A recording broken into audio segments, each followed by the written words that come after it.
Tak hřiště bylo pěkný, docela se hrálo dobře, až na tu třetí a čtvrtou vlastně a pátou rundu. Tam už to bylo trošku složitější. Kolik jsem to vlastně hrál?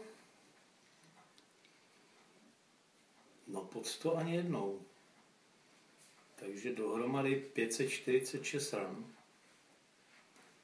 A 3 hodiny 37.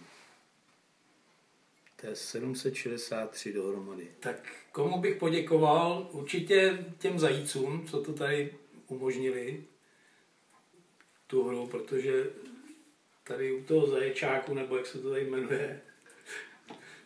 No, potom určitě bych poděkoval těm, co to vymysleli, tenhle simulátor, protože ten je perfektní. To jako nemá chybu. No a jasně samozřejmě daně za obsluhu, protože to jako nemá chybu. Tak pojď.